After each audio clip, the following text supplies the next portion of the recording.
100 জন খ্রিস্টানকে যদি একই প্রশ্ন করে তোদের ভগবানকে, একবারই বলবে আমাদের ভগবান ঈসা মসীহ, যীশু খ্রাইস্ট। মুসলমানকে জিজ্ঞাসা করবে 3 থেকে 5 মানে মৃত্যুর আগে পর্যন্ত, যাকে এই তোদের ভগবানকে, একই উত্তর দেবে, ভাই আমাদের ভগবান হলো আল্লাহ। হিন্দুদেরকে যদি একই প্রশ্ন করা হয়, ভাই তোদের ভগবানকে, কনফিউজ। 100% হিন্দু 100% কনফিউজ, জানে না ভগবানকে।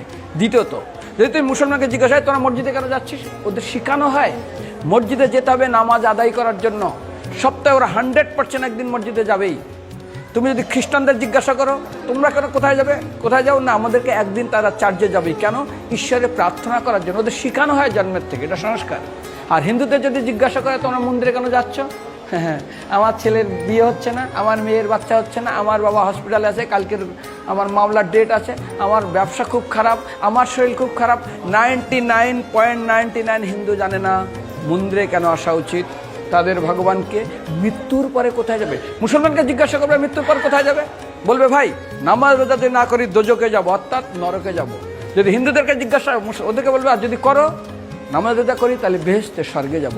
যদি খ্রিস্টানদেরকে জিজ্ঞাসা করো, এই তোমরা যদি আমরা ঈশ্বর আরাধনা করি হেল অর্থাৎ নরকে যাব। যদি বলা হয় যদি করো ঈশ্বর আরাধনা তাহলে তোমরা হেভেন স্বর্গে যাব। আর হিন্দুদেরকে বলে যে তোমরা মরার পরেই 99% হিন্দু এটাই বলে, মিথ্যাই বলে, আমার বাবার সজ্ঞানে স্বর্গে গিয়ে বসে। তোর বাবা কি জমি কেনা আছে নাকি স্বর্গে?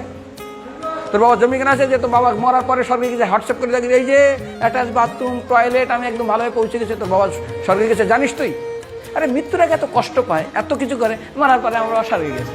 আরে যখন পুলিশে কোনো কয়েদি কোনো অপরাধীকে ধরে 2-4 ডান্ডা মারে, তারপর থানায় গিয়ে আরো ট্রিটমেন্ট করে, তারপরে কোর্টে বিচারে, তারপর জেল কাটে, মৃত্যুর আগে এত কষ্ট করে আমরা মারা যাই, মারা পরে আমরা স্বর্গে গিয়ে বসে আছে, ওর বাবার জন্য জমি কেনা আছে না, এরকম বলা যাবে না। এই জন্য আমাদের শাস্ত্র বলে পরলোকগত, স্বর্গীয় বলে না।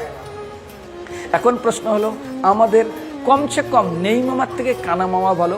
অন্য দিনে ওয়ার্কিং ডে থাকে, তারা সময় পায় না, সেই জন্য বিশেষ করে যেদিন তারা সময় পায় কিছুটা তো কৃতজ্ঞতা জানানো উচিত ভগবানকে।